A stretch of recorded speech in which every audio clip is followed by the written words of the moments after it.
Page 170, 170। शुद्ध प्राण के जगत और शुद्र प्राण के जगत के देवता, ये एक श्री अरविंद की विशेषता है और यही उनके देवत्व का सबसे बड़ा लक्षण, कि वो इस शुद्र जगत में जो अंधकार से भरा हुआ है वहाँ भी वो दिव्यत्व को ढूंढ लेते हैं, वहाँ भी वो प्रकाश के बीज निकाल लेते हैं। और शायद इतना ही अंतर है मनुष्य और भगवान में। मनुष्य के सामने प्रकाश भी खड़ा होता है तो वो उसमें अंधकार देखता है, उसकी आंखें प्रकाश से चुंधिया जाती हैं और वो उसमें अंधकार देखता है। और भगवान घने से घने अंधकार में भी चले जाते हैं तो वहाँ वो प्रकाश को ढूंढ लेते हैं। जैसा कि कहा जाता है, लाइक फाइंड्स लाइक, जो जिस प्रकार की चेतना होती है उस प्रकार की चीजें हम देखते हैं। इस अंधकार से भरे ऑब्सक्योरिटी के जगत में, जहां पर शुद्ध प्राण के जीव, जिनका भोजन निद्रा इसके अलावा और कुछ उनके जीवन का कोई प्रयोजन नहीं है, उस जगत में भी अशुपति क्या देखते हैं? Lulled by time's beats eternity sleeps in us, कि काल की थपकियों से कौन सो रहा है? भगवान सो रहे हैं। In the sealed heart, in the sealed hermetic heart, the happy core, unmoved behind this outer shape of death, the eternal entity prepares within its matter of divine felicity, its reign of heavenly phenomenon. हम बाहर की चेतना को देखते हैं, बाहर की चेतना में उठने वाली तरंगों को देखते हैं, लेकिन भगवान उसके अंदर, in the sealed hermetic heart, हृदय के अंदर भाव, हृदय के अंदर जो कुलबुलाहट हो रही है, हृदय के अंदर जो संकल्प हैं, हृदय के अंदर जो भगवान का बीज छिपा है वो जो प्रस्फुटित हो रहा है, इन सब चीजों को देखते हैं। श्री अरविंद यहां हम लोग को बता रहे हैं कि एक लंबे समय तक वो छिपा रहता है और बाहरी चेतना में जीव आता है, जाता है, भटकता है, लेकिन अंदर में कोई तैयारी चल रही होती है। ठीक वैसे जैसे कृमि कीड़े के अंदर एक तितली छिपी हुई है, जैसे एक रेंगने वाले जीव सर्प के अंदर एक चिड़िया छिपी हुई है, जैसे कि एक प्लेन्स पर और पहाड़ों पर दौड़ने वाले जीव, चतुष्पाद जीव के अंदर एक मनुष्य की संभावना है, जैसे एक अंधकार से घिरे हुए मनुष्य के अंदर एक सियर और सेज की संभावना है। उसी प्रकार से हम सब के अंदर कोई चीज अंधकार में भी तैयार हो रही होती है। बार बार श्री अरविंद इस भाव को लेकर आते हैं और इसको हम लोग इस तरह से समझें कि जैसे माँ जब खाना बनाती है, बच्चा खेलने जाता है और माँ कहती है तुम खेल के आना। बच्चा खेल रहा है, उसमें अच्छी चीजें हो रही हैं, बुरी चीजें हो रही हैं, गिर रहा है, चोट लग रही है, गाली गलौज सब कुछ हो रहा है। माँ को इन सब चीजों की चिंता नहीं है। माँ उसके लिए एक सुंदर पकवान बना रही है, जब आएगा तो उसको अच्छे से निला करके उसको बिठाएगी टेबल पर और कहेगी ये देखो मैंने तुम्हारे लिए भोजन परोसा है। उसी प्रकार से दिव्य जननी हमारे अंदर कार्य कर रही होती हैं, लेकिन एक लंबे समय तक हमको पता नहीं चलता। ये भाव है इसका। Even in our sceptic mind of ignorance a foresight comes of some immense release, our will lifts towards its slow and shaping hands, each part in us desires its absolute. Even उस मन के अंदर जो शंकाओं से, भय से, नाना प्रकार की चीजों से घिरा हुआ है, जो बिल्कुल रिफ्यूज करता है कि नहीं भगवान नहीं है, प्रकाश नहीं है, उसके अंदर भी भगवान कार्य कर रहे हैं। This is a wonderful line, each part in us desires its absolute. ये श्री अरविंद एक नई चीज जोड़ देते हैं। ट्रेडिशनल योग में कहा जाता है कि जो आत्मा है वो तो भगवान को पाना चाहती है और वो जब भगवान को पा लेती है तो योग समाप्त हो जाता है। तब प्रकृति का जो खेल था वो उसकी कोई औचित्य नहीं रहता, उसको छोड़ देना पड़ता है। लेकिन श्री अरविंद कहते हैं प्रकृति जिन चीजों से बनी है, मन, प्राण, शरीर, एक एक कोशिका, इन सब के अंदर एक एब्सोल्यूट दिव्य तत्व छिपा हुआ है और वो सब दिव्य तत्व चाहता है और बन सकता है. यहां तक कि हमारा शरीर है, उसके अंदर भी दिव्यत्व की संभावना छिपी है. ये एक नई चीज श्री अरविंद ला करके जोड़ते हैं ट्रेडिशनल योग में, और उसी के कारण योग का रास्ता बिल्कुल बदल जाता है, प्रणाली बदल जाती है. Each part in us desires its absolute. Even जो ये मर्त देह है, ये कोई चिन्मय प्रकाश में देह को ढूंढ रहा है. इवन जो ये हमारा मन जो अज्ञान अंधकार से भरा है, ये भी पूर्ण ज्ञान को ढूंढ रहा है. हमारा हृदय जो अभी पीड़ित हो जाता है छोटी छोटी बातों पर, वो भी किसी ऐसे दिव्य प्रेम और आनंद को ढूंढ रहा है जिसका उसको कहीं ना कहीं अंतर्भास है. Our thoughts covet the ever lasting light. हमारे विचार चाहते हैं कि उस परम प्रकाश को हम बांध लें किसी तरह. कितनी सुंदर पंक्ति है, कोवेट, चाह रहा है, पजेस करना. Our strength derives from an omnipotent force. Even जो हमारी सीमित शक्ति है, ये भी उसी परम शक्ति से आती है. सीमित से सीमित खेल जो प्रकृति का है, वो असीम से जुड़ा हुआ है, क्योंकि वहीं से उसको शक्ति मिल रही है. And since from a veiled God joy the world were made, the worlds were made, and since eternal beauty asks for form, even here where all is made of being's dust, our hearts are captured by ensnaring ships. Our very senses blindly seek for bliss. सृष्टि कहां से प्रकट हुई है? Weld God Joy, आनंद से प्रकट हुई है. और चूंकि सृष्टि आनंद से प्रकट हुई है, सृष्टि के एक एक कण में उस आनंद की खोज है. ये बहुत ही आनंद की खोज, उसको श्री अरविंद नेगेट नहीं करते हैं, उसको रिफाइन करते जाना है, उसके अल्टीमेट तक ले जाना है. लेकिन एक दूसरी सोच है जिसमें हर प्रकार का joy is something to be denied. जैसे हम लोग कुछ दिन पहले टीवी पर अभी खबर आई थी कि इस्लाम में कहा जाता है कि संगीत भगवान के विमुख है. संगीत, नृत्य, कला, ये सब कुछ ऐसे ऐसे धर्म है जहां हंसना मना होता है. श्री अरविंद एक जगह कहते हैं, जो भगवान हंस नहीं सकता, उसने ये अद्भुत जगत नहीं बनाया होता. चूंकि उसको हंसना आता है, इसलिए उसने इतना सुंदर जगत बनाया है जो बड़ा विचित्र है, बड़ा अद्भुत है. He could not laugh. और यहां तक कहते हैं कि भगवान की जो हंसी है, श्री अरविंद अपने एक एफोरिज्म में, वो कभी कभी जो कान सुनने के लिए तैयार नहीं है, उस पर बड़ी कोर्स, बहुत घोर ध्वनि के रूप में गूंजती है. मनुष्य उसको स्वीकार नहीं कर पाता है, क्योंकि हम सब के अंदर एक भगवान मतलब बड़ा सीरियस.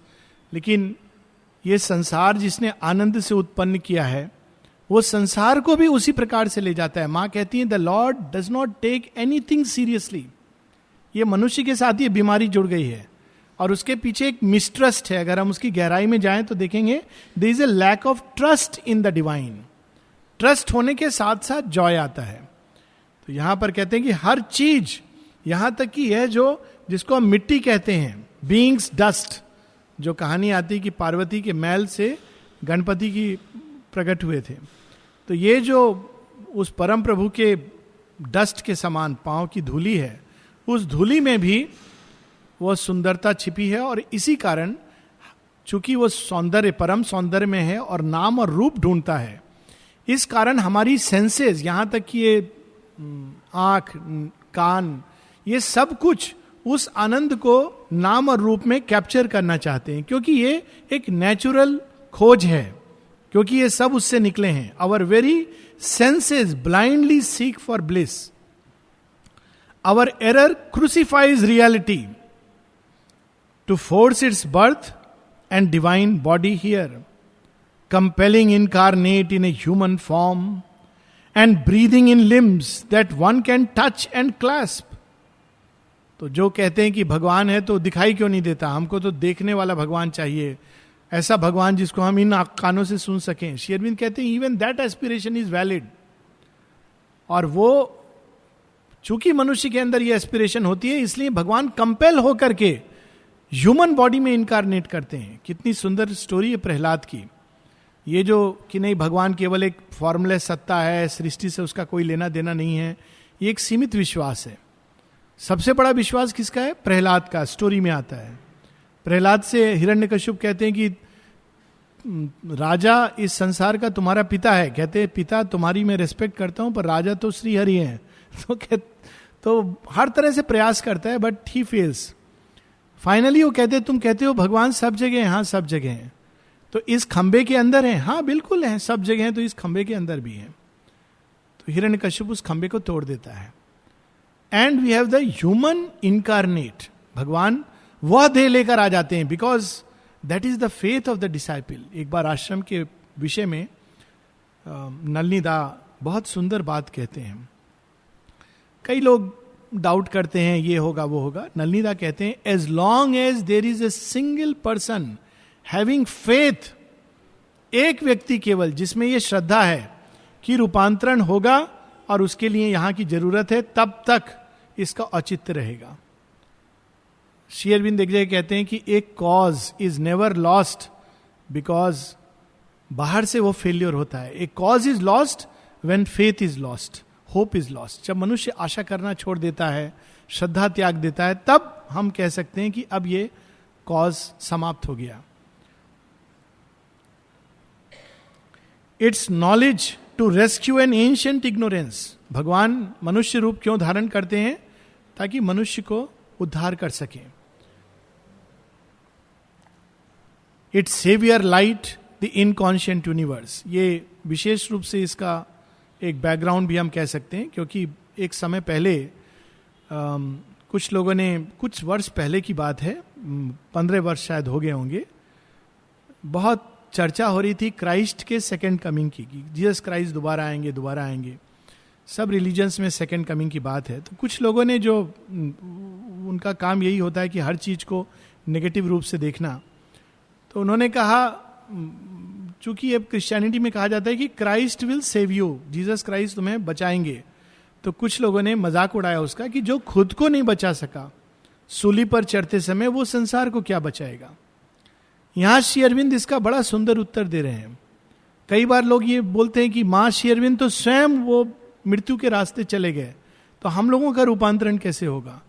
श्री अरविंद वहां पर बड़ी सुंदर बात बता रहे हैं कि our error crucifies reality, its knowledge to rescue an ancient ignorance, its saviour light the inconscient universe. भगवान प्रिसाइजली ऐसा करता है, ऐसा बनता है, ताकि वो बिल्कुल उस हेल्पलेस अवस्था के साथ आइडेंटिफाई कर सके जो जड़ तत्व के साथ होती है। यही कल हम लोग पढ़ रहे थे, डिवाइन ह्यूमिलिटी। भगवान जड़ तत्व बन जाता है, बिल्कुल असहाय बन जाता है, ताकि असहाय से असहाय चेतना को वो पूर्णत्व तक ले जा सके। सो यदि श्री अरविंद इस मृत्यु के द्वार से नहीं जाते, वरण नहीं करते, तो वो ये नहीं कह सकते थे कि मृत्यु का भी रूपांतरण हो सकता है, because he has gone through that passage. And when that greater self comes sea-like down to fill this image of our transience, all shall be captured by delight, transformed in waves of undreamed ecstasy shall roll our mind and life and sense and laugh in a light other than this heart limited human day. ये कब होगा ये रूपांतरण? वहां कहते हैं when this greater self comes down. इस सीमित चेतना, सीमित स्व के परे एक उच्चतर चेतना है, वृहत्तर चेतना है, महत्तर चेतना है। अभी मनुष्य उसको वहन करने के लिए तैयार नहीं है, इसलिए धीरे धीरे धीरे करके भगवान तैयार कर रहे हैं। माता जी एक जगह कहती हैं, तुम लोग सोचते हो सब कुछ फट से हो जाए। कल्पना करो कि 1000 वर्ष पहले का मनुष्य अगर एक दिन सो के जागता और आज के युग में अपने आप को पाता, तो उसका क्या हालत होता।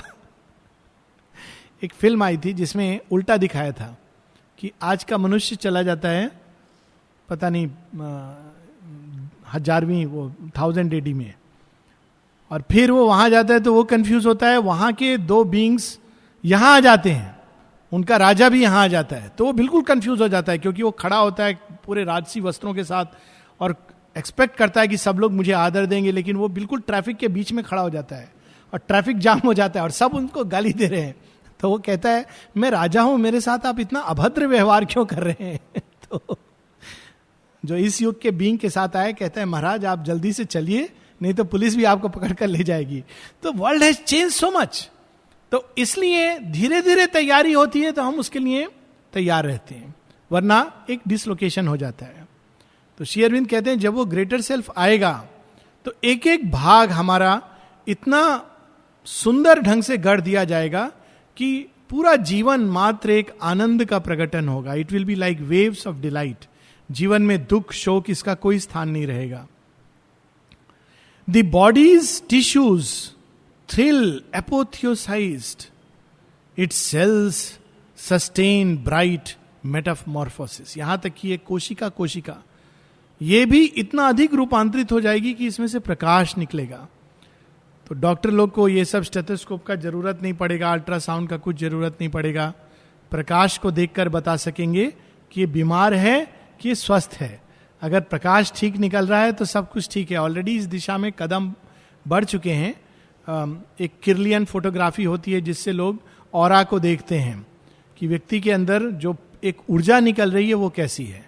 अगर ऊर्जा ठीक है तो ठीक है, ऊर्जा अगर गड़बड़ है तो वहां पर रोग आ रहा है. माने इसको कहा भी है सटल एनवेलप के ब्रीच होने की बात. किंतु जब एक एक सेल रूपांतरित हो जाएगी तब की बात श्री अरविंद कहते हैं the cell sustain bright metamorphosis. This little being of time, this shadow soul, this living dwarf figure head of dark and spirit, out of its traffic in petty dreams shall rise. अभी आदमी सोता है तो क्या सपना देखता है? अधिक से अधिक हाँ बच्चा पढ़ रहा है, अच्छा बड़ा हो के नौकरी लग जाएगी. उसके सपने कितने छोटे. काम मिल जाएगा, कमरा अच्छा मिल जाएगा, बड़ा घर मिल जाएगा, बैंक बैलेंस हो जाएगा. ये कोई सपने हैं? तो ये बीइंग क्या स्वप्न देखेगा? He will see dreams of a concealed divinity.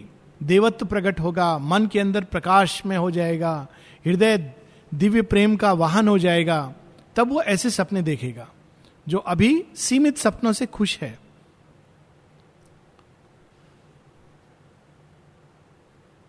Divested its shape of person and its ego face, divested of this mortal travesty, like a clay troll kneaded into a god, new made in the image of the eternal guest. It shall be caught in the breast of a white force, and flaming with the paradisal touch, in a rose fire of sweet spiritual grace, in the red passion of its infinite change, quiver, awake, and shudder with ecstasy.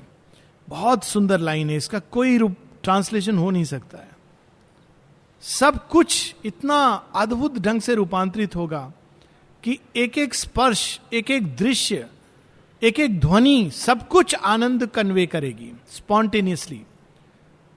रूपांतरित सत्ता के contact में जो भी चीज आएगी spontaneously वो रूपांतरित होने लगेगी. एक एक line is about delight, quiver, awake and shudder with ecstasy. As if reversing a deformation spell, released from the black magic of the night, renouncing servitude to the dim abyss, it shall learn at last who lived within unseen. As if reversing a deformation spell. हम लोगों के ऊपर एक बुरी दृष्टि पड़ी हुई है. किसकी? इनकॉन्शियंट की.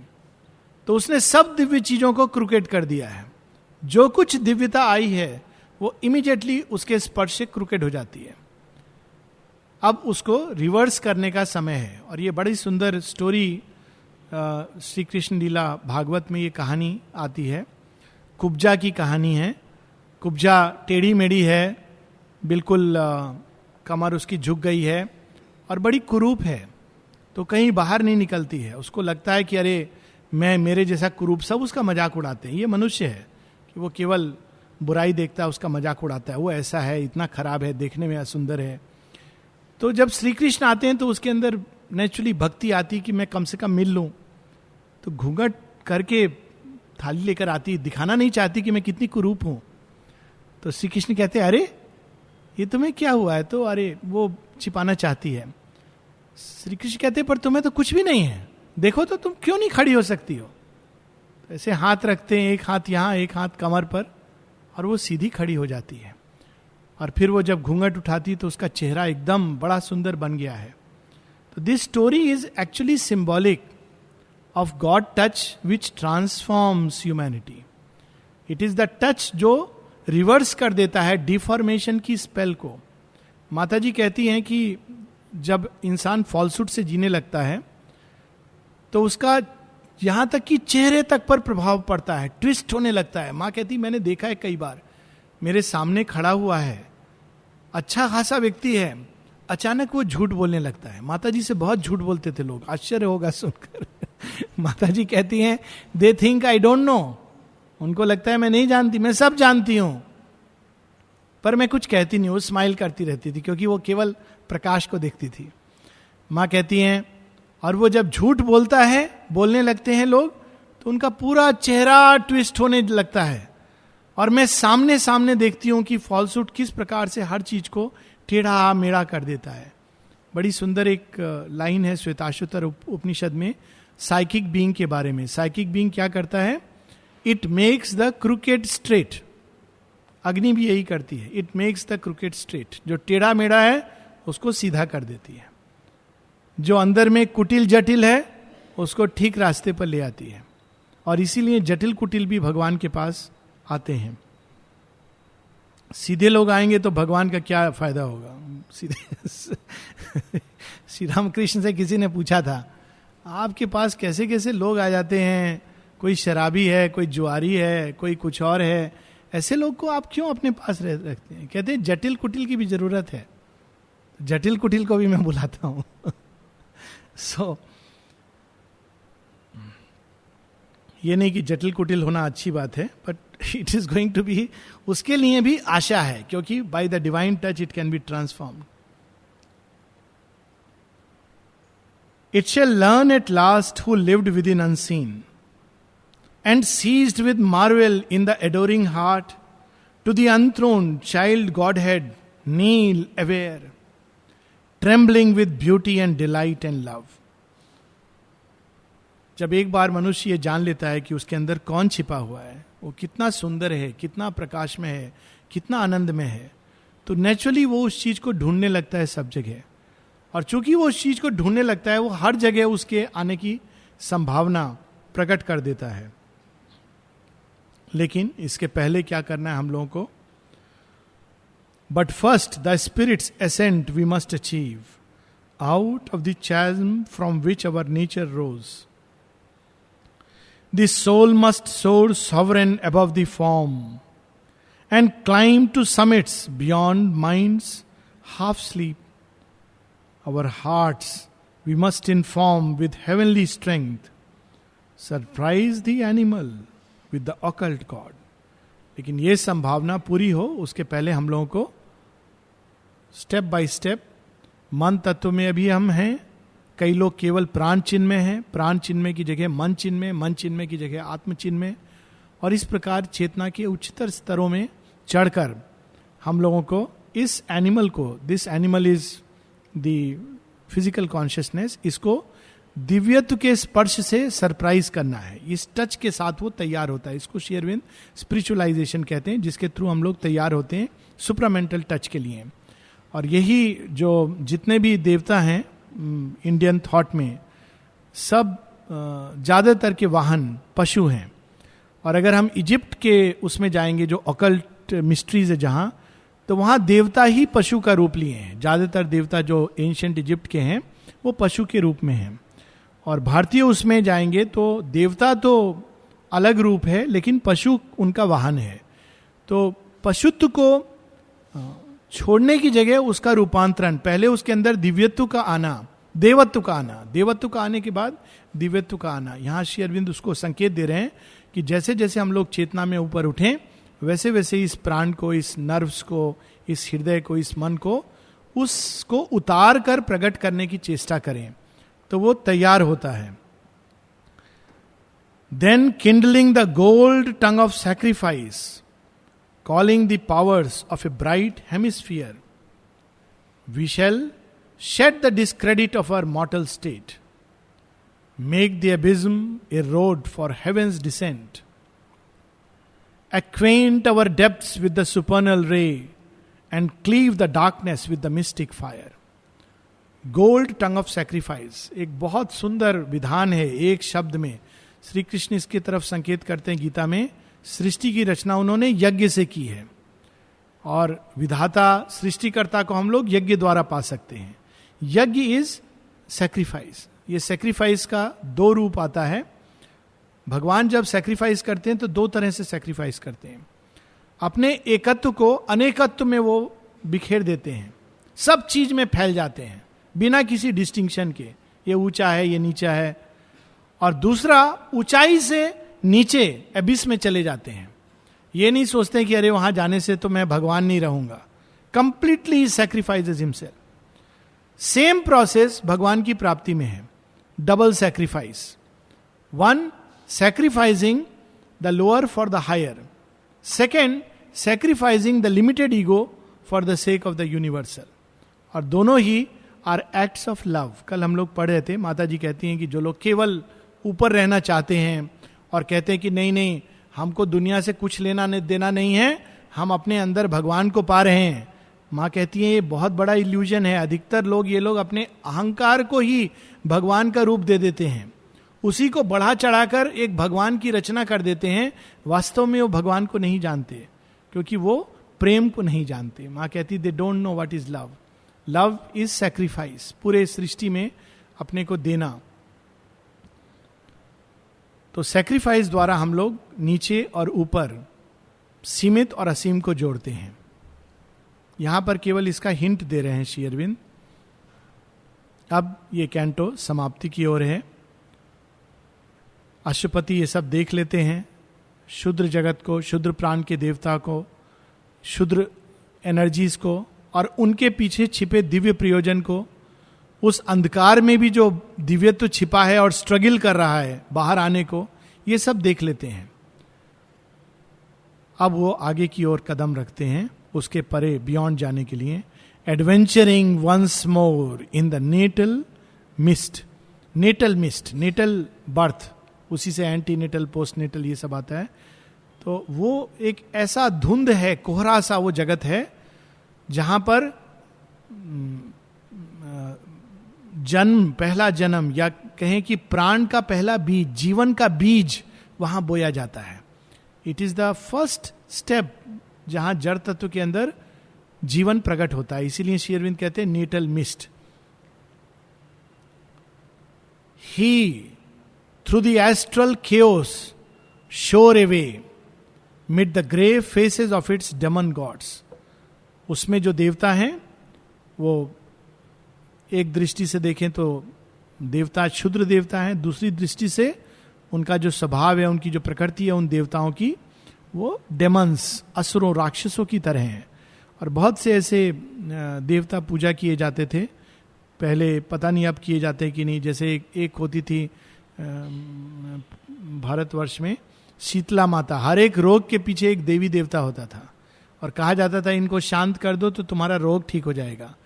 अब देवता शांत होता था कि नहीं पता नहीं, लेकिन वो रोग तो नेचुरल भी ठीक हो जाता था और पंडित लोग जरूर शांत हो जाते थे. तो एक फायदा जरूर होता था कि उनके बच्चे बच्चे पढ़ाई कर लेते थे, तो एक पुण्य का काम हो जाता था.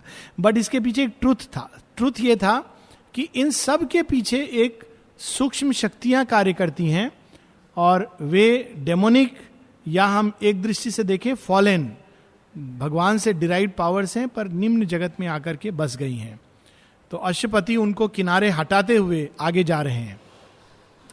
Question by whispers of its flickering ghosts, besieged by sorceries of its fluent force. इस जगत में भूत प्रेत ये सब निवास करते हैं. तो जब अश्वपति आगे जा रहे हैं तो श्री अरविंद बड़ा सुंदर वर्णन कर रहे हैं. फ्लिकरिंग, जैसे जुगनू चिमचमाते हैं वैसे वो घोस्ट आते हैं और विस्पर करते हैं. जो भी वो कहते हैं, मत जाओ, पीछे देखो, डराने की चेष्टा. अश्वपति उन सबको किनारे हटो, मक्खियों की तरह मेरे पास आ रहे हो, भूत प्रेत से तो डरना वैसे भी नहीं चाहिए, वो बेचारे तो खुद ही भटके हुए हैं, तो उनको किनारे हटाते हुए वो आगे जा रहे हैं. As one who walks unguided through strange fields, tending he knows not where nor with what hope, he trod a soil that failed beneath his feet and journeyed in stone strength to a fugitive end. देखिए, जीवन की हर चीज हम लोगों को तैयार करती कोई चीज के लिए. जब बहुत भीड़ होती है बीच पर और जब वॉक लेते हैं हम लोग, तो क्या होता है, खूब सारी भीड़ है, कभी कभी लगता है ओफ ओ इतनी भीड़ क्यों है, पर ये प्रिपेयर करती है, कभी इस जगत में जाएंगे तो यही भीड़ एनकाउंटर करेंगे, तो उस समय हम लोग सॉलिड तैयार होते हैं, घबरा नहीं जाते हैं. उसी प्रकार से श्री अरविंद इस जगत का वर्णन कर रहे हैं कि जब वो उससे बाहर निकलना चाह रहे हैं, तो ऐसा जगत है जहां लेफ्ट किस तरफ है, राइट किस तरफ है, आगे किस तरफ है, पीछे किस तरफ है, कुछ भी क्लियर नहीं है, और भीड़ से भरा हुआ है, केओस से भरा हुआ है. एक बाजार जिसमें खूब सारे लोग हैं और आपको रास्ता ना मालूम हो, वैसा जगत है. His trail behind him was a vanishing line of glimmering points in a vague immensity. A bodiless murmur traveled at his side. और जैसे जैसे अश्वत्थी जा रहे हैं, पीछे थोड़े थोड़े थोड़े थोड़े प्रकाश जैसे धूमिल होता जा रहा है, और सब तरफ bodiless murmur in the wounded gloom complaining against light. और उस जगत में क्या चीज सुनते हैं? वुंडेड ग्लूम, डिप्रेशन, जो पीड़ित है, चोट खाया हुआ, बिटर है, और केवल वो कंप्लेन कर रहा है, भगवान ऐसा है वैसा है, प्रकाश तो नहीं है. जब भी कोई व्यक्ति ऐसा कंप्लेन कर रहा है, मतलब वो इस क्षुद्र जगत में आकर के फंस गया है. जब दिन भर व्यक्ति कंप्लेन कर रहा है क्या भगवान ने पता नहीं क्या बना दिया है भी कि नहीं है, हम लोगों को किस मुसीबत में डालकर चला गया है, तो 100% शुद्र प्राण के जगत में वो फंस गया है, क्योंकि ये वहां का तरीका है, ये वहां का नियम है, वहां के बींग्स यही करते हैं. कंप्लेनिंग अगेंस्ट द लाइट, कितनी सुंदर लाइन है. In the wounded gloom complaining against light. वहां डिप्रेशन का एक एटमॉस्फियर है, a huge obstruction it's immobile heart. और हृदय वहां बहुत भारी लगता है. किस दुख से भारी है ये कोई नहीं जानता. The watching opacity multiplied as he moved its hostile mass of dead and staring eyes. The darkness glimmered like a dying torch. Around him an extinguished phantom glow, peopled with shadowy and misleading shapes. The vague, inconscious, dark and measureless cave. His only sunlight was his spirit's flame. तो एक ऐसा जगत है जहां जो मृत हो गए हैं, जो भूत बन गए हैं, जो पिशाच हैं, जो मनुष्य संवेदनाहीन हैं, जो डिप्रेशन, ग्लूम, जो हर समय दुख और कंप्लेनिंग इस चेतना के साथ, बिटरनेस के साथ जी रहे हैं, वो सब चेतना का एक सम्मिश्रण है वहां. इसलिए वहां की जो हवा है बहुत भारी है. वहां जाते ही लगता है सांस लेना कठिन हो रहा है, एक एक कदम बढ़ना मुश्किल हो रहा है. अश्वपति उस जगत से निकलते हैं, वो अंधकार का जगत है, और एकमात्र एक प्रकाश है जिसको वो लेकर जा रहे हैं, स्पिरिट्स लाइट. इन 4 लाइन के साथ हम लोग आज रुकेंगे. Around him an extinguished phantom glow, peopled with shadowy and misleading shapes. The vague inconscious, dark and measureless cave. His only sunlight was his spirit's flame. End of Canto 5. अगले हफ्ते Canto 6, The Kingdoms and Godheads of the Greater Life, we will start.